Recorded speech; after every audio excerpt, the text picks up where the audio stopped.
Akan tetapi apa di balik cerita Tamimah, bagaimana kisah Tamimah, kapan dia menjadi syirik asghar, kapan dia menjadi syirik akbar, itu detil-detilnya setiap muslim wajib tahu.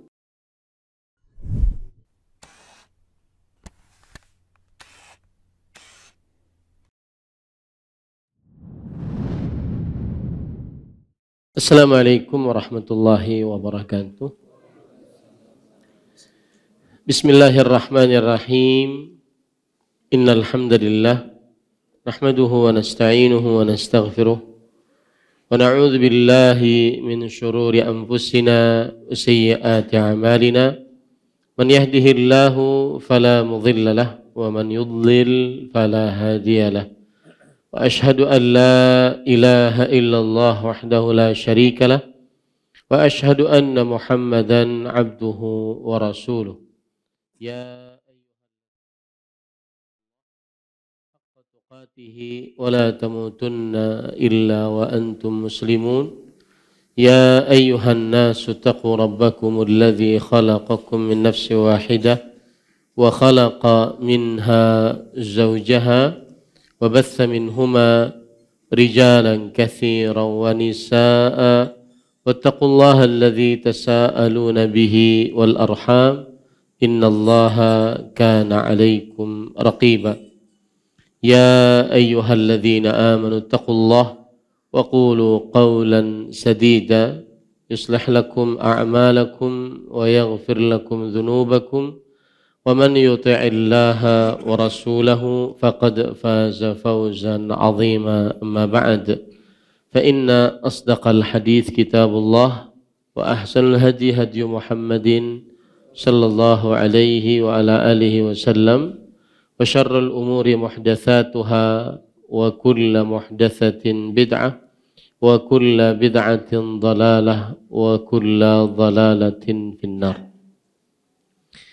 Alhamdulillah, kita bersyukur pada Allah Subhanahu wa taala pada hari ini, hari Rabu malam Kamis 9 atau 8 Jumadil Ula 1445 Hijriah, kita dimudahkan oleh Allah Subhanahu wa taala untuk duduk bersama mengkaji kembali kitab Usulul Iman fi Dhaw'il Kitabi was Sunnah, landasan keimanan dalam cahaya Al-Quran dan Sunnah, yang ditulis oleh Fadilat Syekh Profesor Dr. Abdul Razak bin Abdul Muhsin Al-Badr dan Fadilat Syekh Profesor Dr. Ibrahim bin Amir Ar-Ruhaili dan Fadilat Syekh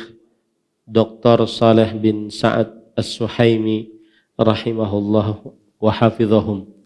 Salawat dan salam semoga selalu Allah berikan kepada Nabi kita Muhammad sallallahu alaihi wa ala alihi wasallam, pada keluarga beliau, para sahabat, serta orang-orang yang mengikuti beliau sampai hari kiamat kelak. Dengan nama-nama Allah yang husna dan sifat-sifatnya yang ulia, kita berdoa, Allahumma inna nas'aluka ilman nafi'an wa rizqan tayyiban wa amalan mutaqabbala. Allahumma amin. Ahibati fillah, afanillah wa iyyakum. Sebelum saya melanjutkan pembacaan kitab Usulul Iman fi Dhaw'il Kitabi was Sunnah, saya ingin memberikan nasihat terkait dengan berhadir di majelis ilmu, terutama majelis ilmu akidah. Maka majelis ilmu, terutama di dalamnya mempelajari ilmu akidah, adalah majelis ilmu yang paling utama untuk dihadiri, karena kita di dalamnya mempelajari perkara akidah, dan akidah di dalam ilmu ilmu tentang agama Islam bagaikan pondasi dalam sebuah bangunan keislaman. Tidak akan tegak masjid ini dan diambil manfaatnya tanpa ada pondasi. Akidah bagaikan akar pada sebuah pohon. Tidak akan pohon tumbuh menjulang ke langit, diambil buahnya, diambil manfaatnya pada setiap kali berbuah, kecuali dengan akar yang kokoh. Akidah bagaikan sebuah ruh pada anggota tubuh. Tidak akan bisa anggota tubuh bergerak, bermanfaat bagi orang lain, kecuali dengan ada ruh pada dirinya.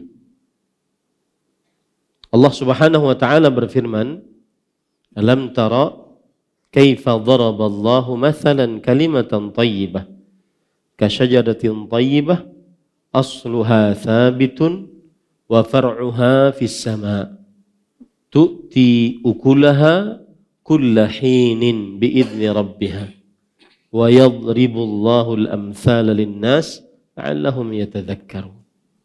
Apakah engkau wahai Muhammad sallallahu alaihi wasallam tidak memperhatikan kepada sebuah perumpamaan yang Allah Subhanahu wa kepada sebuah ucapan yang baik, alam tara kaifa daraballah. Apakah engkau tidak memperhatikan wahai Muhammad sallallahu alaihi wasallam bagaimana Allah membuat sebuah perumpamaan akan kalimat yang baik. Kalimat yang baik itu adalah akidah, yaitu la ilaha illallah, sebagaimana yang ditafsiri oleh Abdullah bin Abbas. Dia bagaikan pohon yang baik, akarnya kokoh, pohonnya tumbuh menjulang ke langit, diambil manfaatnya, buahnya di setiap musimnya dengan izin Allah. Lihat, akidah adalah akar pada sebuah pohon. Maka nasihat saya, jika ada majlis-majlis yang di dalamnya dipelajari akidah, jangan pernah bermalas-malasan untuk berhadir. Dan kalaupun berhadir, janganlah pernah untuk sekedar hadir. Kapan ada waktu luang, berhadir. Kapan sibuk sedikit, tidak hadir. Ini keliru, ya. Dan jujur, ini ucapan saya ucapkan karena mengingat dulu Masjid Al-Imam Syafi'i terkenal dengan kajian akidahnya. Kalau sudah berkaitan dengan akidah, maka semangat mempelajari akidah. Dan ini perlu dinasihati jika kemudian menurun. Dan sebuah kekeliruan apabila seseorang sudah menganggap pernah belajar akidah, mungkin di masjid ini kita sudah pernah menghatamkan al-usul ats-tsalatsa, kemudian nawaqidul Islam, 3 landasan pokok akidah Islam, pembatal-pembatal keislaman, kitab tauhid. Maka sebuah kekeliruan dalam belajar ilmu agama jika sudah merasa berakidah yang benar sehingga kurang semangat untuk berhadir. Terutama anak-anak muda yang baru umur 20-an, baru umur belasan, maka berhadirlah ke majelis ilmu. majelis ilmu yang di dalamnya diajarkan akidah yang benar. Salah satu urgensi pentingnya akidah adalah akidah merupakan syarat utama dan mutlak tanpa ada pembatas diterimanya amal ibadah. Yang tidak benar akidahnya tidak diterima amal ibadahnya. Rasulullah sallallahu alaihi wasallam bersabda, "Innallaha la yaqbalu minal amali illa ma kana khalisan wa btughiya bihi wajhuh." Sesungguhnya Allah tidak menerima dari amalan kecuali yang ikhlas, murni hanya karena Allah, dan itu adalah inti akidah. Dan dengan amalan tersebut dicari wajah Allah. Salah satu urgensi akidah juga, di dalam belajar akidah kita belajar tentang zat yang kita ibadahi selama ini, Allah Jalla fi'ulah. Dan para ulama mengatakan syaraful ilm bi syarafil ma'lum. Mulianya sebuah ilmu bisa diukur dengan kemuliaan yang sedang diilmui. Apa yang sedang dipelajari? Yang sedang kita pelajari seperti sekarang ini. Dari mulai kita membahas buku ini, kita mempelajari baru bab yang pertama. Al-babul awal, al-imanu billah. Beriman kepada Allah. Zat yang selama ini kita ibadahi. Zat yang selama ini kita menghinakan, menundukkan diri kepada Allah Subhanahu wa ta'ala. Dan seseorang dengan akidah yang benar, akhirnya dia mengetahui tentang Allah. Dengan pengetahuan dia tentang Allah tersebut, akhirnya tambah khusyuk hatinya. Permasalahan-permasalahan fikih tidak akan sempurna belajarnya tanpa belajar akidah. Ya, Allah Subhanahu wa ta'ala berfirman, "Innama yakhshallaha min ibadihil ulama'u." Sesungguhnya yang takut kepada Allah dari hamba-hambanya hanyalah para ulama, para alim. Alim tentang apa? Tentang Allah.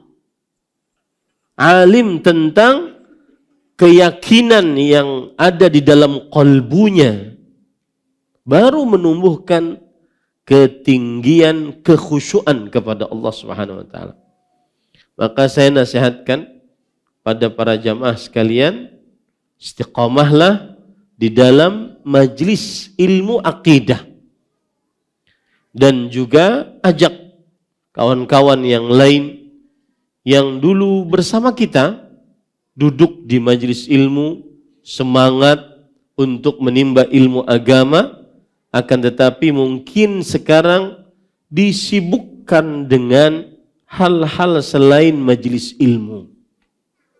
Ajak terutama anak-anak mudanya, sehingga seseorang bisa menimba ilmu agama. Lihat alangkah besarnya yang kita pelajari di saat ini. Al-iman billah. Beriman kepada Allah Subhanahu wa ta'ala. Ini nasihat. Mudah-mudahan nasihat ini bisa sampai kepada seluruh kaum muslimin. Dan ironi, di beberapa daerah, dan itu dulu tidak terjadi di Masjid Imam Syafi'i. Di beberapa daerah, ironi kadang apabila ada ustadz yang diundang dari luar, masjid penuh. Ini sebuah kekeliruan belajar. Padahal yang lebih utama untuk dihadiri adalah majlis-majlis yang dibacakan di dalamnya kitab-kitab para ulama. Karena dialah yang menghasilkan ilmu yang mumpuni, yang mendasar. Karena di dalam majlis-majlis itu diterangkan ilmu dengan pelan-pelan dan sistematis. Kita sering mendengar, terutama di zaman media sosial ini, syubhat yang begitu banyak. Maka sebenarnya obatnya adalah mengaji, duduk di majelis ilmu, ngaji kitab. Adapun ustadz-ustadz yang diundang berhak untuk kita datangi. Bukan saya mengajak tidak berhak untuk didatangi. Akan tetapi mereka adalah penyemangat untuk berhadir kembali di majelis ilmu. Salah besar, kekeliruan fatal jika hadir di majelis ilmu yang cuma tablik akbar. Apalagi nanti main setelahnya media sosial. Foto sana, foto sini, alhamdulillah bisa hadir di majelis kajian beliau. Ya. Ustadz beken. Nah, ini kekeliruan. Dan dahulu Masjid Imam Syafi'i tidak mengenal itu. Kajian-kajian di setiap malamnya tetap saja dihadiri dengan segala macam ustadz yang hadir di sini. Dan karena saya mengampu pelajaran akidah di masjid ini, maka saya memotivasi para jamaah sekalian, bukan menduduk di majelis ilmu akidah karena lagi kosong, kadang-kadang digawi, hadir nah ini salah, kekeliruan besar. Ya, akan tetapi yang benar adalah mengosongkan waktu, semua agenda dikecualikan saat ada majelis-majelis ilmu. Terutama majelis ilmu akidah. Kaum muslimin akan ditimpa kehinaan dan dicabut rasa takut musuh terhadap kaum muslimin. Obatnya cuma satu. Hatta tarji'u ila dinikum. Kalian tidak akan dicabut kehinaan oleh Allah Subhanahu wa taala, dianggap remeh oleh musuh-musuh kalian sampai kalian kembali kepada agama. Inti agama akidah. Inti agama adalah akidah. Apalagi sekarang kita baru mengkaji kitab yang baru. Yang nanti di dalamnya kita akan belajar rukun iman plus permasalahan-permasalahan akidah. Semestinya sudah ada benak nih, terutama ya bapak-bapak atau calon bapak-bapak yang belum lengkap belajar rukun iman. Kita tidak ingin menjadikan diri kita mungkin sebagai pendakwah, sebagai ustadz. Itu ada jalurnya, dia ke pesantren, dia ke lembaga pendidikan Islam. Tapi kita ini majelis ilmu di masjid. Dan alhamdulillah diatur sedemikian rupa oleh panitia. Dan apalagi kitabnya baru. Ini kesempatan saya nih, belajar dari dasar lagi nih. Maka jangan sampai ada cara menyikapinya adalah pas lagi kosongin aku ke sana. Sayang dan keliru cara berpikir dan bersikap seperti ini. Dan jika seorang pendakwah bukan pembimbing ataupun bukan sebagai murabbi, pendidik, maka dia datang menyampaikan ma fi ju'batih, kata orang Arab, apa yang ada dalam kantongnya dia sampaikan, selesai, bolehkan. Seorang pendakwah yang murabbi, pendidik, dia mulai melihat tuh. Oh, jamaah mulai kendor nih. Biasanya hibak tuh. Biasanya bahkan perempuan dihiga tuh. Kemana jamaahnya nih? Ya, mulai dia mengajak lagi. Dan memang seperti itu, iman secara keniscayaan pasti menurun. Ya, pasti menurun. Itu sebuah keniscayaan. Maka saya nasihatkan sekarang, semangatlah belajar ilmu akidah. Karena sebab-sebab yang sudah saya sebutkan tadi. Mudah-mudahan juga Rifqan TV ini menyebarkan yang saya sampaikan ini sehingga bisa menjadi maklum adanya. Lihat sekarang pembelajaran kita. Bab yang pertama al-imanu billah. Masih di pasal yang kedua, tauhidul uluhiyah. Mentauhidkan Allah dalam ibadah. Masih di dalam pembahasan yang ketiga, himayatul mustafa janabat tauhid. Penjagaan Nabi Muhammad SAW, Nabi terpilih terhadap sisi tauhid. Pokok dari akidah. Jadi kalau kita lihat akidah itu permasalahan yang besar, tauhid itu titik tengah dari akidah. Ya. Salah satu contoh dari subtopik yang kita bicarakan dari penjagaan Nabi Muhammad SAW terhadap perkara akidah adalah yaitu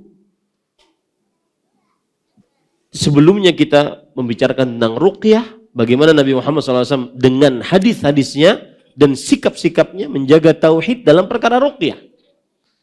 Dan ini sangat banyak di zaman sekarang terjadi. Yang kedua, sekarang malam ini kita bicarakan tentang tamimah. Wa ma aktsaraha siyama fi hadhil mantiqah. Alangkah banyaknya terutama di provinsi kita.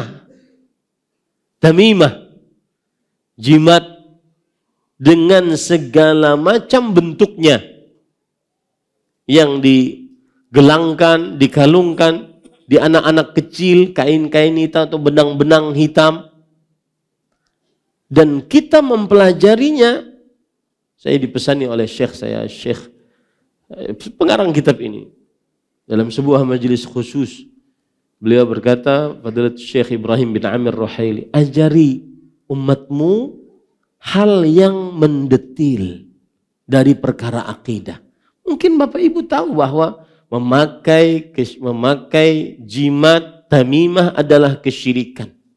Akan tetapi apa di balik cerita tamimah, bagaimana kisah tamimah, kapan dia menjadi syirik asghar, kapan dia menjadi syirik akbar, itu detil-detilnya setiap muslim wajib tahu. Tidak boleh tidak tahu. Nah, gitu ya. Jadi sangat sebuah kekeliruan bersikap dan berpikir kalau seandainya aku sudah hatam kitab tauhid, sama aja tuh yang dibahas Ustaz tuh kitab tauhid juga. Ya. Ada perkataan dari Sa'id bin Musayyib, beliau mengatakan, atau Sa'id bin Jubair, beliau mengatakan, la yazalu rajulu aliman ma ta'allam, fa idza istaghna waktafa fa'lam annahu ajhalu ma yakun. Masih saja seseorang dikatakan sebagai seorang yang berilmu agama selama dia terus memperkaya dirinya dengan ilmu agama. Ya, selama dia terus memperkaya dirinya dengan ilmu agama. Apabila dia sudah istaghna, tidak merasa tidak memerlukan, waktafa, mencukupkan dirinya, ketahuilah dia orang yang paling bodoh. Nah, ini para ikhwan yang dirahmati oleh Allah Subhanahu wa taala. Baik. Kita lanjutkan pembicaraan kita. Qala al-musannif hafizahumullah ta'ala al-matlabu tsani at-tamaimu.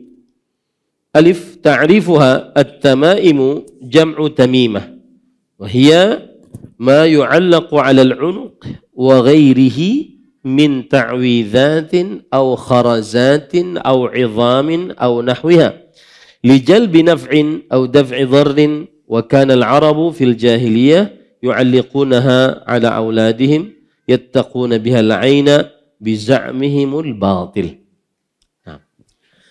Subbahasan kedua, jimat-jimat atau tamimah. A. Definisi tamimah. Tamimah ialah sesuatu yang digantungkan di leher atau anggota badan lainnya yang berisi jampi-jampian, kerang-kerang, tulang-tulang, dan yang seumpamanya dengan tujuan meraih manfaat atau keberuntungan atau menolak mudarat atau malapetaka. Orang Arab di zaman jahiliyah dahulu biasa menggantungkannya pada anak-anak mereka dengan tujuan memelihara mereka dari al-ain, penyakit yang disebabkan oleh pandangan, berdasarkan sangkaan mereka yang batil. Baik. Ini contoh-contoh dari tamimah. Tadi disebutkan setiap atau apa saja yang digantung pada leher atau selainnya dari anggota tubuh. Min ta'widhat, dari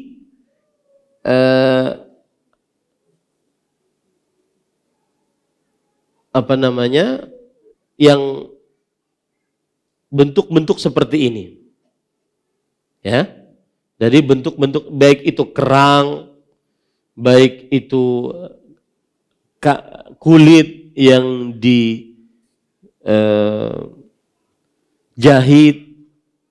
ya.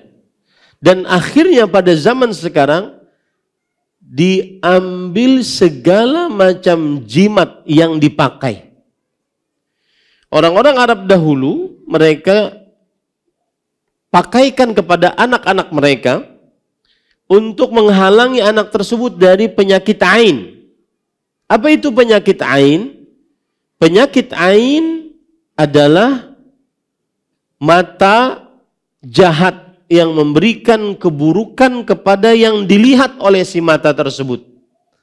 Dan ini biasanya pada anak-anak banyak.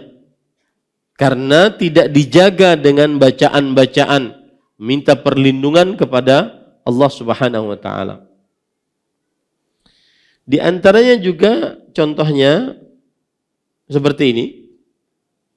Ya. Ini juga banyak dipakai. Biasanya dipakai di leher, di tangan, di lengan, di gesper, ya. Kemudian juga kalung-kalung seperti ini tujuannya adalah untuk menjaga dari mara bahaya. Untuk menjaga dari mara bahaya. Coba kita lihat sekarang perkataan para ulama terdahulu. Ya, kalau ini kita ingin mengambil perkataan para ulama terdahulu. Di antaranya Imam Ibnu Abdul Barr di dalam kitab beliau At-Tamhid. Kemudian Imam Al-Baghawi dalam kitab beliau Syarhus Sunnah. At-Tamaim jam'u tamimah. Tamaim artinya bentuk plural dari tamimah. Tamaim bentuk plural dari tamimah. Di sini disebutkan kullu ma yu'allaqu 'ala al-mardha aw al-atfal aw al-bahaim aw ghairiha min ta'awidh li daf'il bala'i aw raf'i. Segala apa saja yang dikalungkan, dipakaikan pada orang sakit, anak-anak, bahkan hewan atau yang selainnya untuk mengangkat penyakit atau menahan penyakit. Ini disebut dengan tamimah. Bentuk banyaknya tamaim. Ini disebut dengan tamimah, bentuk banyaknya tamaim. Itu dikatakan oleh Imam Ibnu Abdul Barr rahimahullah. Kenapa saya suka menukilkan yang seperti ini dari para ulama? Ini berarti menunjukkan bahwa pembicaraan ini dari mulai dahulu, bukan sekarang saja gitu. Kemudian dikatakan oleh Ibnul Jauzi dalam kitab Gharibul Hadith. Subhanallah ya, Imam Ibnul Jauzi ini saya pernah baca sejarahnya di dalam kitab Syiar Alamin Nubala.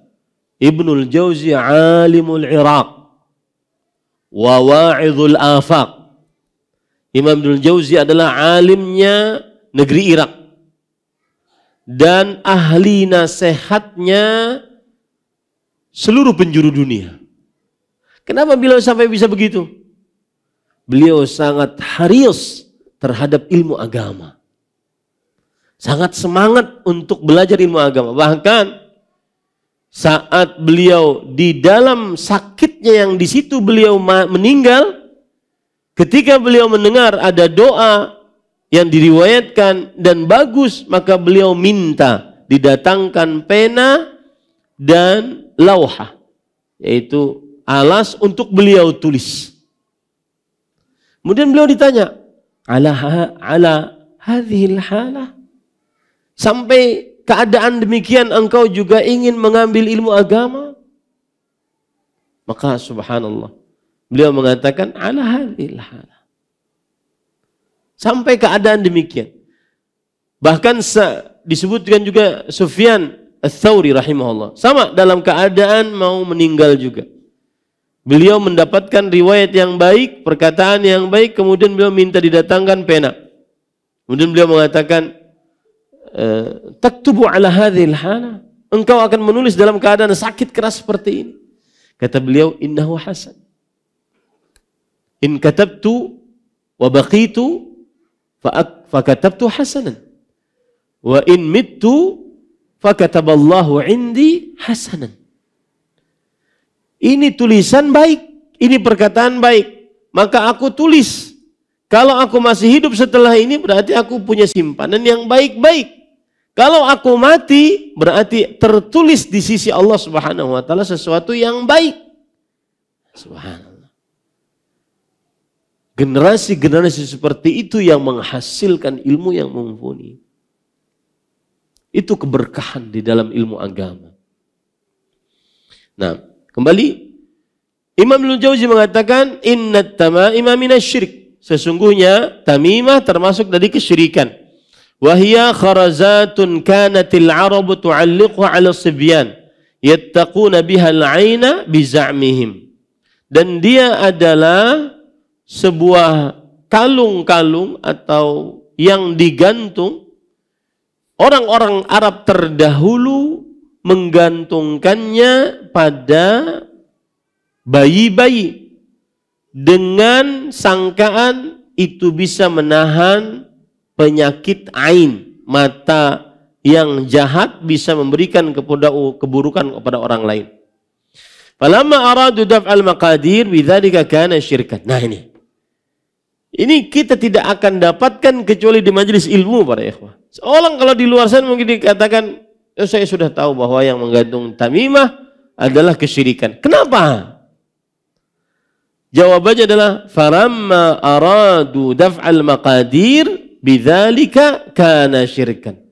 Ketika orang Arab menginginkan dengan menggantung tamimah ini agar bisa menahan takdir-takdir yang buruk dengan menggantung tamimah tadi, itulah kesyirikan. Dari sisi mana kesyirikannya berarti? Dari sisi tauhid rububiyah dan tauhid uluhiyah secara bersamaan. Tauhid rububiyah kenapa? Karena dia meyakini bahwa tamimah yang dia kalungkan pada anaknya bisa menahan bala. Sebagaimana Allah bisa menahan bala. Nah, ini keliru. Kesyirikan akbar di dalam tauhid rububiyah. Dan bisa juga tauhid uluhiyah. Kenapa? Karena dia berarti meminta kepada jimat tamimah yang dipakai tersebut untuk menahan bala. Berarti dia berdoa kepada selain Allah Subhanahu wa ta'ala.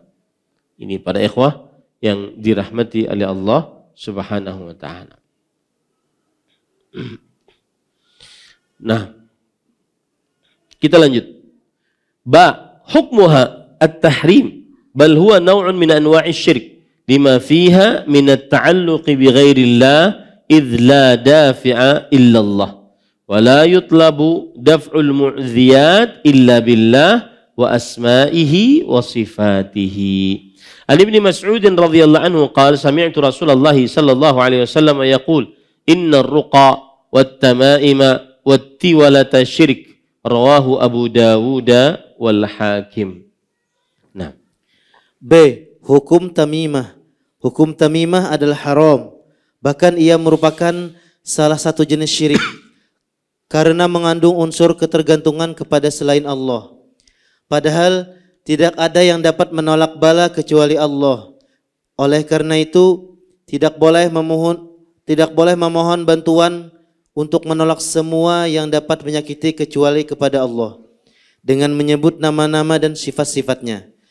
Dari Ibnu Mas'ud radhiyallahu anhu, ia berkata, saya mendengar Rasulullah sallallahu alaihi wasallam bersabda, sesungguhnya jampi-jampian, jimat-jimat dan pelet atau guna-guna adalah syirik. Baik. Sebelum saya mengomentari apa yang dibaca tadi, ada penjelasan di sini yang harus dijelaskan. Para ulama membagi syirik itu menjadi dua. Ada syirik al-akbar, ada syirik al-asghar. Saya akan berbicara dulu tentang syirik asghar. Syirik asghar itu pengertiannya adalah ma summiya syirkan. Sesuatu yang dinamai kesyirikan oleh Rasulullah sallallahu alaihi wasallam. Sesuatu yang dinamai kesyirikan. Seperti misalkan di dalam permasalahan tamimah ini, Rasulullah SAW bersabda, "Man 'allaqa tamimatan faqad asyrak." Siapa yang menggantung tamimah, maka dia telah berbuat syirik. Dinamai oleh Rasulullah kesyirikan. Itu pengertian pertama syirik asghar. Yang kedua, ma yutawassalu ila asyirkil akbar. Sesuatu yang menghantarkan kepada syirik besar. Menghantarkan. Jadi dia bukan syirik besar, tapi dia menghantarkan kepada syirik asghar. Kepada syirik akbar. Ya. Kemudian yang ketiga adalah syirik asghar, pengertiannya yaitu syirik yang tidak mengeluarkan dari Islam. Syirik yang tidak mengeluarkan dari Islam. Tidak mengeluarkan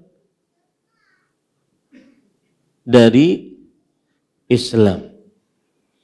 Nah, para ikhwan yang dirahmati oleh Allah Subhanahu wa taala, kita berbicara sekarang tentang tamimah. Tamimah, orang memakai tamimah hukumnya haram. Jenis perbuatannya yang haram ini apakah asghar atau akbar kesyirikan? Maka jawabannya adalah ketika orang memakai tamimah tujuannya ini menjadi sebab, ya, sebab agar tertahan bala. Maka ini syirik asghar. Mengapa syirik asghar? Yang pertama dinamai oleh Rasulullah sebagai kesyirikan. Yang kedua bisa menghantarkan sebab ini menjadi syirik akbar. Dengan cara apa? Dia meyakini ya bahwa tamimah inilah yang mengatur, yang mencipta, yang berkuasa. Naiklah dia dari syirik asghar ke syirik akbar. Ya, bisa dipahami ya. Nah, ini yang ingin saya sampaikan. Tamimah memakainya saja sebagai sebab tertahannya bala, maka ini syirik asghar. Kenapa syirik asghar? Dinamai oleh Rasulullah syirik akbar. Kemudian yang kedua, Karena bisa menghantarkan kepada syirik akbar. Caranya bagaimana? Ketika tamimah itu diyakini bisa mengatur, mencipta, berkuasa. Naiklah dia dari syirik asghar ke syirik akbar. Bisa dimaklumi ya? Ini para ikhwah. Kalau orang pakai tamimah saja, maka dia tidak keluar dari Islam. Cuma dosanya syirik asghar. Lebih dahsyat daripada berzina dengan ibu kandung. Karena syirik asghar adalah dosa paling terbesar di bawah syirik akbar. Lebih dahsyat daripada meninggalkan sholat. Lebih dahsyat daripada membunuh bapak kandung. Nah, begitu ya. Nah, tadi pertanyaannya, bal hiya naw'un min anwa'i syirk. Dia adalah macam dari macam-macam kesyirikan. Nah, syirik yang ini yang mengapa saya tadi mengatakan, karena kesyirikan apa ini maksud? Bisa syirik akbar dan bisa naik menjadi syirik asghar. Ustaz, apa bedanya syirik asghar dan syirik akbar? Syirik asghar jika dia memakai tamimahnya dan mengatakan ini adalah sebab untuk menahan bala. Sebab untuk menahan bala.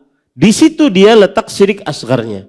Kenapa Ustaz syirik akbar? Pertama, dinamai oleh Rasulullah SAW sebagai syirik. Yang kedua, bisa menghantarkan kepada syirik akbar.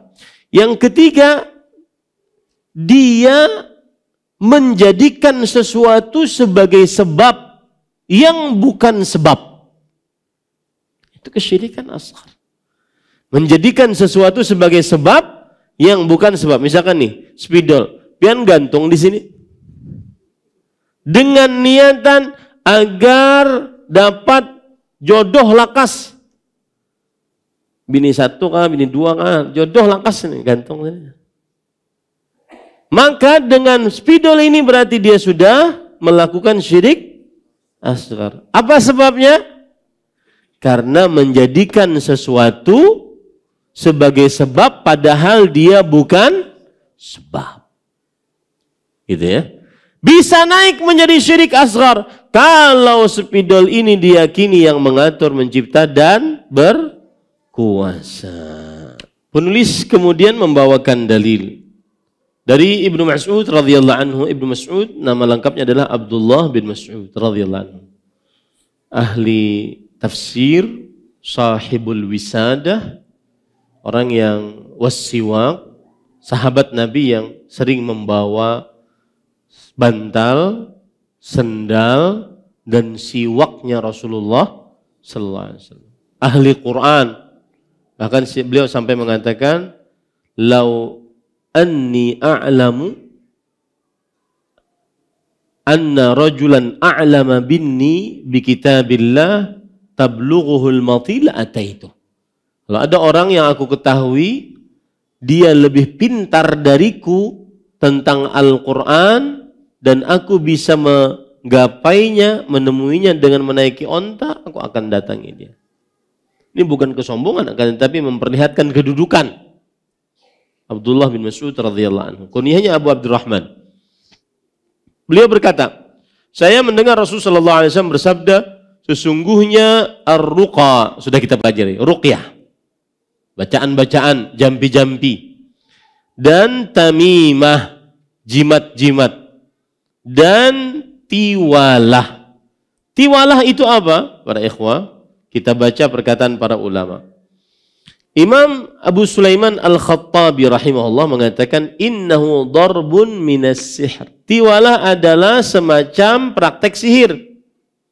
Bagaimana itu praktek sihirnya? Imam Al-Asmu'i rahimahullah, seorang ulama, berkata, wa huwa alladhi yuhabbibul mar'ata ila zawjiha. Dia sihir yang membuat seorang perempuan suka kepada laki-laki. Kalau di kita apa? Pelet. Pelet. Ya, cinta ditolak, dukun bertindak. Namanya pelet. Dalam bahasa Arab namanya tiwalah. syirkun. Kata Rasulullah SAW adalah kesyirikan. Hadis riwayat Imam Abu Daud dan Imam Al-Hakim. Dan hadisnya sahih. Taib. Wa an Abdullah ibn Ukaim marfu'an man ta'allaqa syai'an wukila ilaih. Rawahu Ahmad wa Tirmidzi wal Hakim. Nah. Dari Abdullah bin Ukaim radhiyallahu anhu dalam sebuah hadis marfu', Nabi SAW bersabda, barang siapa yang menggantungkan sesuatu jimat, dia akan diserahkan urusannya kepada jimat tersebut. Perhatikan di sini, man ta'allaqa syai'an wukila ilaihi. Siapa saja, ini umum, menunjukkan siapa, laki-laki, perempuan, orang tua, anak kecil, ya, orang alim, orang bodoh, miskin, kaya, siapa saja yang menggantungkan sesuatu. Sesuatu ini umum. Tidak ada yang lebih umum dari kata syai' di dalam bahasa Arab. Makanya Allah berfirman dalam Al-Quran, laisa kamitslihi syai'. Tidak ada yang sesuatu apapun yang semisal dengannya. Syai' adalah a'ammul umum. Umum, kata umum yang paling umum. Maksudnya apa? Siapa saja menggantungkan apapun untuk menjaga dari bala atau mengangkat bala, maka dia akan disandarkan kepada yang dia gantungkan. Ini menunjukkan tidak boleh bergantung kepada sesuatu apapun, ya, selain kepada Allah Subhanahu wa taala, untuk menahan bala, untuk mengangkat bala, tidak boleh kecuali hanya kepada Allah Subhanahu wa taala. Nah, hadis riwayat Imam Ahmad, Imam Tirmidzi dan Imam Hakim, hadisnya sahih. Wa an Uqbah bin Amir radhiyallahu anhu marfu'an, man ta'allaqa tamimatan fala atamma Allahu lah, wa man ta'allaqa wad'atan fala wad'a Allahu lah. Rawahu Ahmad wal Hakim. Nah. Dari Uqbah bin Amir radhiyallahu anhu dalam sebuah hadis marfu' dari Nabi sallallahu alaihi wasallam bersabda, barang siapa yang menggantungkan jimat atau tamimah, semoga Allah tidak akan menyempurnakan keinginannya. Dan barang siapa yang memakai tangkal atau kerang karena takut kematian anak, maka semoga Allah tidak akan meninggalkan anaknya itu baginya. Wada'ah yang dimaksud ini, barang siapa yang menggantung tamimah, maka Allah tidak akan sempurnakan urusannya.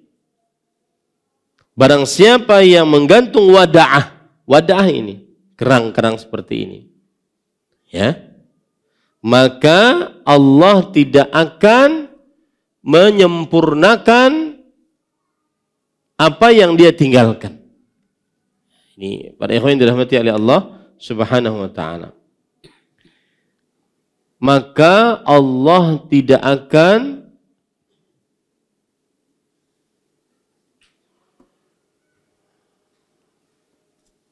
maka semoga Allah tidak akan meninggalkan anaknya itu baginya. Maksudnya diwafatkan anaknya. Dia memakai wada'ah itu agar menjaga anaknya. Tetapi jika dia melanggar larangan Allah Subhanahu wa taala, Allah tidak akan menjaga dari anak tersebut sebagaimana dia sudah melanggar larangan Allah Subhanahu wa taala. Nah, hadis diriwayatkan Imam Ahmad dan Imam Hakim. Wa an Uqbah bin Amir radhiyallahu anhu anna Rasul sallallahu alaihi wasallam qala man 'allaqa tamimatan faqad asyrak. Rawahu Ahmad. Nah. Dan dari Uqbah bin Amir radhiyallahu anhu juga bahwa Rasulullah sallallahu alaihi wasallam bersabda, barang siapa yang menggantungkan jimat atau tamimah, sesungguhnya ia telah berbuat syirik. Tadi, mengapa dia berbuat syirik? Siapa yang bisa jawab? Yang menggantungkan tamimah, mengapa dia berbuat syirik? Siapa yang bisa jawab? Karena menjadikan sebab yang bukan sebab. Menjadikan sebab yang bukan sebab. Syirik di sini syirik apa? Syirik asghar. Kapan bisa naik menjadi syirik akbar? Jika sebab itu diyakini sebagai pencipta, pengatur, berkuasa. Alhamdulillah. فهذه النصوص وما في معناها في التحذير من الرقى الشركية التي كانت هي غالب رقى العرب فنهي عنها لما فيها من الشرك والتعلق بغير الله تعالى. Nah, semua nas atau dalil tersebut dan yang semakna dengannya mengandung peringatan untuk menjauhi jampi-jampian syirik yang pada umumnya terdapat dalam jampi-jampian orang Arab terdahulu. Oleh sebab itu, jampi-jampian tersebut dilarang karena mengandung unsur syirik dan ketergantungan kepada selain Allah Ta'ala. Baik, sebelum kita lanjut, apa hukum memakai wada'ah untuk hiasan rumah? Kan bagus itu, Ustaz. Kerang-kerang dijadikan hiasan rumah. Maka para ikhwan yang dirahmati oleh Allah, sebelumnya saya ingin menjelaskan dulu. Wada'ah, kata para ulama, syai'un yustakhraju minal bahr. Sesuatu yang diambil dari laut. Kerang, kemudian batu karang, dan seterusnya. Imam Ibnul Athir rahimahullah dalam kitab beliau An-Nihayah fi Gharibil Hadith mengatakan al-wada' bil fathi was sukun. Yani al-wad'u wa huwa syai'un abyad yujlabu minal bahr yu'allaqu fi huluqis sibyan wa ghairihim. Sesuatu yang putih yang diambil dari laut kemudian dikalungkan pada leher anak-anak kecil dan selain mereka. Wa innama nuhiya anha li'annahum kanu yu'alliqunaha makhafatal 'ain. Dilarang memakai wada'ah ini karena mereka dahulu mengalungkannya karena agar terjaga dari penyakit ain. Nah, ini dari perkataan para ulama rahimahumullahu ta'ala. Taib. Para ikhwan yang dirahmati oleh Allah subhanahu wa ta'ala,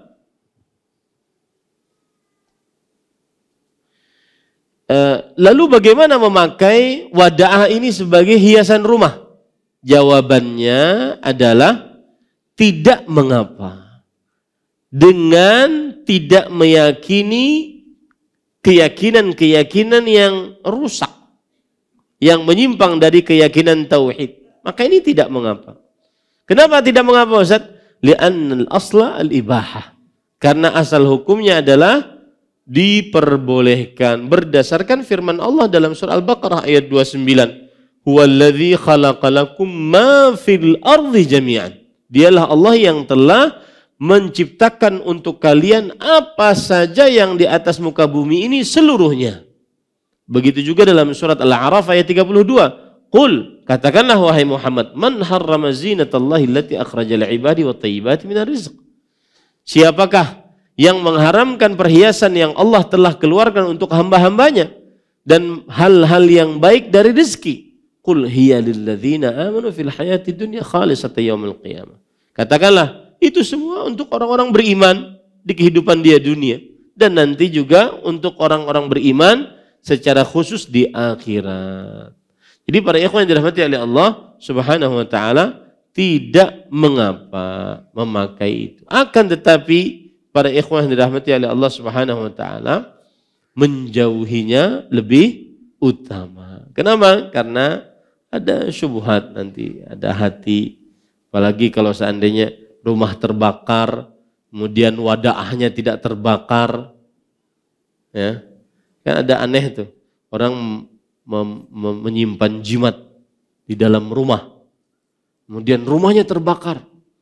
Jimatnya kada terbakar. Kemudian dikatakan, jimat inilah yang menjaganya. Oh, rumahnya terbakar. Ini tidak benar ya para ikhwan. Makanya kesyirikan itu mendatangkan kegilaan. Ya, kesyirikan itu mendatangkan apa? Kegilaan. Taib. Kemudian para ikhwan yang dirahmati oleh Allah Subhanahu wa taala, jim. Wa idza kana al-mu'allaq min al-Qur'an al-Karim fa hadhihi al-mas'alatu ikhtalafa fiha ahlul ilm. فذهب بعضهم إلى جواز ذلك ومنهم من منع ذلك وقال لا يجوز تعليق القرآن للاستشفاء وهو الصواب لوجوه أربعة. أولا عموم النهي عن تعليق التمائم ولا مخصص للعموم. ثانيا سدا للذريعة فإنه يفضي إلى تعليق ما ليس من القرآن.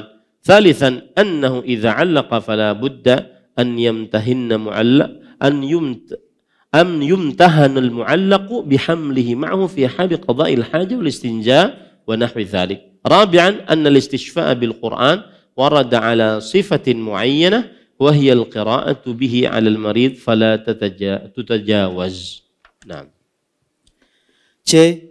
Para ulama berbeda pendapat apabila sesuatu jimat yang digantungkan itu berupa ayat Al-Quran Al-Karim. Sebagian mereka ada yang membolehkannya dan sebagian yang lain ada yang melarang. Mereka berkata tidak dibolehkan menggantungkan ayat Al-Quran untuk mendapatkan kesembuhan. Inilah pendapat yang benar karena beberapa alasan berikut. 1. Larangan menggantungkan jimat bersifat umum dan tidak ada dalil lain yang menghususkannya. 2. Untuk menutup jalan saddud zara'i yang dapat membawa kepada menggantungkan jimat yang bukan ayat Al-Quran. 3. Sesungguhnya apabila ayat Al-Quran itu digantungkan, pasti akan mengalami penghinaan atau pelecehan, misalnya dengan membawa jimat tersebut ketika membuang hajat atau air besar atau kecil, istinja dan seumpamanya. 4. Sesungguhnya usaha penyembuhan dengan Al-Quran telah dijelaskan dengan cara tertentu, yaitu dengan membacakannya kepada orang sakit. Oleh sebab itu, cara ini tidak boleh dilampaui. Nah, di sini ada permasalahan. Kalau yang digantungkan itu Al-Quran bagaimana? Maka terjadi ikhtilaf di antara para ulama. Bahkan yang berikhtilaf bukan ulama zaman sekarang, dari ulama salafus saleh. Kalau ingat, kalau saya katakan ulama salafus saleh berarti itu para sahabat, para tabi'in, para tabi'un tabi'in. Yang akhir zaman mereka itu 257 Hijriah. Di antara yang membolehkan adalah Aisyah radhiyallahu anha warḍaha. Jika kalungnya itu dari Al-Quran, jika jimatnya tersebut dari Al-Quran. Dan juga Abu Ja'far Muhammad bin Ali. Abu Ja'far Muhammad bin Ali bin Muhammad bin Ali bin Husain bin Ali bin Abi Thalib. Ya, ini para ikhwan yang dirahmati oleh Allah. Jadi termasuk ulama salafus saleh yang membolehkan dan yang mengharamkan yaitu Abdullah bin Ukaim karena beliau meriwayatkan hadis ini, kemudian Abdullah bin Amr, Uqbah bin Amir, Abdullah bin Mas'ud, kemudian juga murid-murid dari Abdullah bin Mas'ud seperti Al-Aswad, Alqamah, kemudian juga Ibrahim bin Yazid An-Nakhai dan yang lain-lainnya. Seluruhnya mengharamkan walaupun tamimahnya dari Al-Quran. Ya. Dengan sebab 4. Yang pertama, larangan, keumuman larangan menggantungkan tamimah. Tidak ada pengkhususannya. Oh, kalau dari Al-Quran boleh, nggak ada hadisnya seperti itu. Itu satu. Yang kedua, dan ini yang paling utama, saddud dzari'ah, menutup sarana yang menghantarkan kepada kesyirikan. Contoh misalkan para ikhwah, menjadikan kuburan sebagai tempat ibadah. Lebih suka beribadah di samping kuburan, baca Quran, berdoa, daripada di dalam masjid. Bukan berarti kita menyatakan mereka menyembah kuburan, meskipun ada yang menyembah kuburan, tetapi bukan berarti kita langsung mengatakan mereka menyembah kuburan, tetapi itu adalah sarana. Maka harus ditutup, disad az-zari'ah, menutup seluruh sarana. Makanya Rasulullah SAW mengatakan, Allahumma la taj'al qabri wathanan. Ya Allah, jangan jadikan kuburanku sebagai berhala. Kemudian beliau juga mengatakan, la'natullah 'alal yahud wan nasara ittakhadhu qubur anbiya'ihim masajid. Laknat Allah terhadap kaum Yahudi dan Nasrani yang menjadikan kuburan nabi-nabi mereka sebagai masjid. Kemudian di dalam hadis disebutkan, khusyya an yuttakhadha masjidan. Beliau khawatir kuburan itu jadikan masjid. Ya, beliau khawatir. Jadi ini namanya sadduz dzari'ah. Segala macam pintu yang bisa menghantarkan kepada keburukan ditutupi. Ya, ditutupi. Yang ketiga adalah kalau orang mengalungkan Quran misalkan, maka pasti mau tidak mau itu akan menghinakan Al-Quran. Karena mungkin dia sedang buang hajat, terbawa, ya, kadang lupa melepaskannya, pasti itu akan menghinakan. Yang keempat adalah berobat dengan Al-Quran ada tata caranya tersendiri. Maka tidak boleh lebih daripada yang sudah kita pelajari pada pertemuan sebelumnya tentang ruqyah. Wallahu alam. Alhamdulillah selesai pembicaraan tentang at-tamimah, ya, dan menggantung jimat. Mudah-mudahan yang disampaikan bermanfaat. Sallallahu Nabi Muhammad. Walhamdulillahi Rabbil Alamin. Nah. Ada yang ingin ditanyakan? Nah. Bismillah, jazakallah khairan atas kesempatannya Ustaz. Masih sesuai tema, tadi Ustaz menjelaskan korelasinya antara syirik asghar dan kapan syirik asghar, kapan syirik akbar. Yang agak tipis itu Ustaz, kapan syirik asghar, kapan bid'ah. Nah, kadangkala kan terjadi keyakinan di masyarakat kita, contohnya pada bayi ketika tidur ditaruh sesuatu di atas kepalanya, entah itu gunting atau apalah itu, dengan keyakinan ini menjadi sebab atas keselamatan si bayi dari gangguan syaitan gitu, Ustaz. Atau apakah sebuah perbuatan itu bisa menjadi dua hukum berbarengan, syirik asghar dan bid'ah. Nah, mohon penjelasannya Ustaz. Bismillah, walhamdulillah, wassalatu wassalamu ala rasulillah wa ala alihi wa sahbihi wa wala amma ba'd. Sebelum dijawab, saya punya kisah akan ini, dan ini kisah nyata. Jadi ada anak keluarga lah. Beliau sakit. Setiap kali dibawa dari ayunan itu nangis. Kemudian ulun ambil, kemudian ulun ruqyah si bayi ini sampai bisa tenang tidur. Tapi ketika diletakkan di ayunan lagi, dia nangis lagi. Diambil lagi oleh ulun, dibaca lagi, kemudian diam lagi. Akhirnya tidak lagi. Ulun perhatikan ini ayunan. Nah, di situ ada berbagai macam tamimah yang digantungkan. Kemudian di bawahnya ada mandau. Wasituha. Ya, di bawahnya.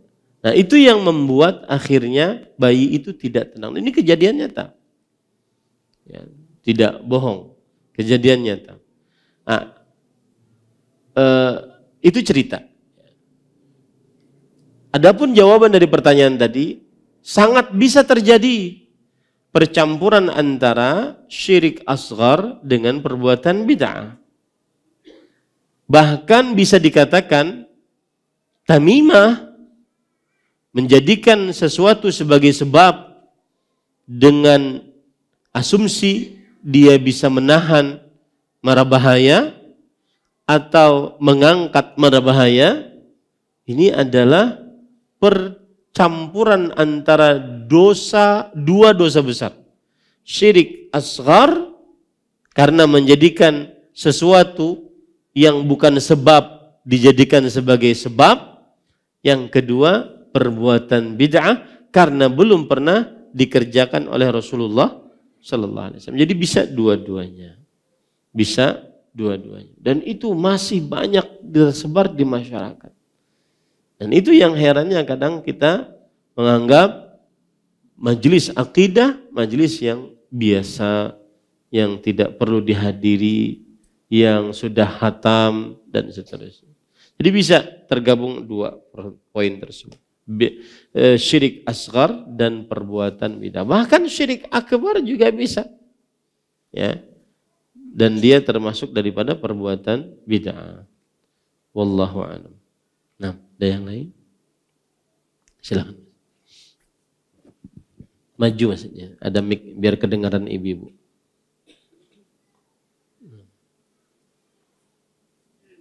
Cek. Semoga Allah merahmati Ustadz dan seluruh jamaah. Amin. Pertanyaannya Ustadz terkait dengan tamimah tadi. Yang ulun tangkap bahwasanya tamimah ini suatu benda yang disebabkan yang bukan karena sebabnya yang memberikan manfaat atau mudarat. Pertanyaan Ustadz, apakah itu hanya sebatas benda aja? Bagaimana jika ada suatu bacaan yang diijtihati bahwasanya itu dapat memberikan manfaat atau menghindari mudarat? Apakah bacaan itu juga termasuk dapat dikatakan tamimah? Pertanyaan pertama. Kemudian pertanyaan kedua, jika kita melihat ada jimat nih di teman kita atau di keluarga kita, ada yang dipajang termasuk juga, dan itu juga dianggap keluarga kita dapat memberikan manfaat atau mudarat, itu bagaimana sikap kita Ustaz? Sikap kita ya.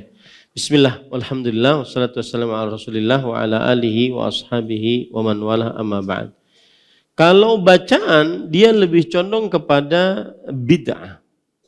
Dia lebih condong kepada bid'ah. Kenapa? Karena menjadikan bacaan ini khusus untuk ini. Antum harus ingat, bid'ah itu kaedah, salah satu kaedahnya adalah membatasi sesuatu tanpa dalil. Membatasi sesuatu yang mutlak tanpa dalil. Makanya Syekh Ibrahim bin Amir Rahayli mengatakan, Man qayyada mutlaqan bila dalil fahuwa mubtadi'.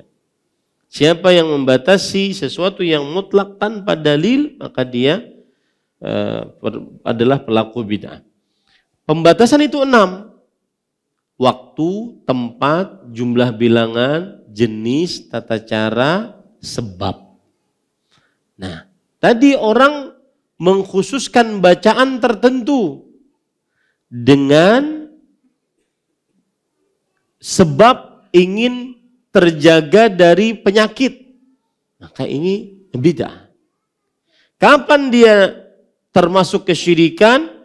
Kalau dia meyakini bahwa bacaan tersebut bisa menjaganya atau menjadi sebab untuknya, dan tetapi bacaan itu tidak bisa dipahami. Nah, itu kesyirikan. Syirik asghar. Bisa naik menjadi syirik akbar kalau seandainya dia meyakini bahwa bacaan itulah yang mengatur, mencipta, berkuasa. Jadi bacaan yang lebih condong kepada perbuatan bid'ah. Itu ya. Taib. Sekarang kalau kita pergi ke rumah teman, kemudian atau keluarga, kemudian ada pajangan-pajangan atau ada jimat-jimat, tamimah. Apa yang harus kita lakukan? Paling utama nasihati. Dengan bahasa yang baik, bahasa yang santun, dijelaskan dari pertama permasalahannya. Atau ditanya dulu, ini untuk apa? Ya. Jangan sampai kita mengatakan, pas melihat, aku bulik jegin, rumah hikam ini syirik berataan. Nah, ini nggak boleh. Ya, ini wallahu alam. Jadi nasihati dari dasar.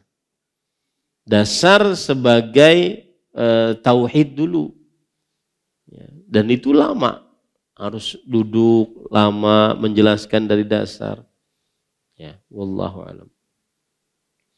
Akhir-akhir ini saya seringkali melihat status bertawassul melalui syekh tertentu. Karena katanya cucu beliau yang masih hidup berdoa untuk Palestina dan tarian-tarian sufi saat mengadakan acara yang tidak sesuai sunnah. Dan itu dilakukan di depan Habib. Dan di lingkungan saya juga sangat antusias mengerjakan haul ulama tertentu. Saya yang masih mempelajari ajaran Islam yang murni ini bingung apakah seperti ini dibenarkan. Sedangkan yang menyampaikan adalah orang yang terkenal sebagai ulama yang sedikit banyaknya ilmunya masih bisa diambil. Mohon pencerahannya. Saya akan fokus kepada tawassul dulu. Tawassul dengan syekh. Tawassul jika yang dimaksud adalah menjadikan antara seseorang dengan Allah perantara, maka ini kesyirikan. Ini adalah apa? Kesyirikan. Dan contoh dari kesyirikan tersebut, contoh ya, nanti karena biar tidak dianggap mengeneralisir semua tawassul. Contohnya, misalkan, si fulan berdoa kepada seorang wali. Wali kutub kah, wali badal kah, wali murid kah, wali santri. Wahai wali, sembuhkan penyakit saya. Maka ini berdoa kepada selain Allah. Dengan sesuatu yang tidak disanggupi kecuali oleh Allah. Maka ini adalah syirik akbar. Ini adalah apa? Syirik akbar. Kenapa? Berdoa kepada selain Allah. Untuk sesuatu yang tidak disanggupi kecuali oleh Allah. Baik itu selain Allah itu orangnya masih hidup, sudah meninggal, Rasul, Nabi, malaikat, orang saleh, wali Allah, ada atau gaib. Jika dia berdoa kepada selain Allah tentang sesuatu yang tidak sanggupi kecuali oleh Allah, maka ini syirik asghar. Allah berfirman, syirik akbar. Allah berfirman, "Fala tad'u ma'allahi ahada." Maka janganlah kalian berdoa kepada seorang pun bersamaan kalian berdoa kepada Allah. Dan itu kesyirikan akbar. Itu contoh yang pertama. Kalau tawassul yang dimaksud adalah menjadikan seseorang perantara dan dia berdoa kepada Allah tetapi melalui perantara ini dengan pangkatnya, maka ini adalah perbuatan bid'ah. Saya beri contoh. Contohnya, wahai Allah, dengan pangkat nabimu, sembuhkan penyakitku. Ini perbuatan bid'ah. Belum ada contohnya dari Rasul sallallahu alaihi wasallam. Kemudian yang ketiga, kalau ada orang menjadikan perantara antara dia dengan Allah, ada perantara. Dia meminta kepada perantara tersebut, tapi keyakinannya dia minta kepada Allah. Ketika ditanya, tapi lisanmu mengatakan kamu minta kepada, itu ucapannya aja. Hatiku yakin lawan Allah. Kenapa? Karena kami orang berdosa, kami tidak pantas minta langsung kepada Allah. Di sini ada wali Allah yang saleh, yang dekat dengan Allah. Mendekatkan perbuatan kami, doa kami kepada Allah. Maka kita katakan, inilah yang dilakukan oleh orang-orang musyrik jahiliyah. Mereka mengatakan, walladzina ittakhadhu min dunihi awliya ma na'buduhum illa liyuqarribuna ila Allahi zulfa. Dan orang-orang yang menjadikan selain Allah sebagai sembahan, mereka mengatakan, kami tidak beribadah kepada perantara ini. Mereka mengatakan, kami mintanya kepada Allah. Lalu perantara ini ngapain? Kenapa kalian sebut-sebut? Kenapa kalian sebutkan madad, madad, madad, madad? Ya Allah minta tolong, minta kekuatan, minta tolong, minta kekuatan. Mereka mengatakan, ini hanya sebagai perantara kami. Menyampaikan hajat kami kepada Allah. Kalau bahasanya itu rekomendasi. Minta apa? Rekomendasi. Maka kita katakan inilah yang dilakukan oleh orang-orang musyrik jahiliyah. Nah begitu ya. Kemudian tentang Palestina. Saya nasihatkan pada ikhwah dirahmati oleh Allah. Tugas kita sekarang banyak berdoa.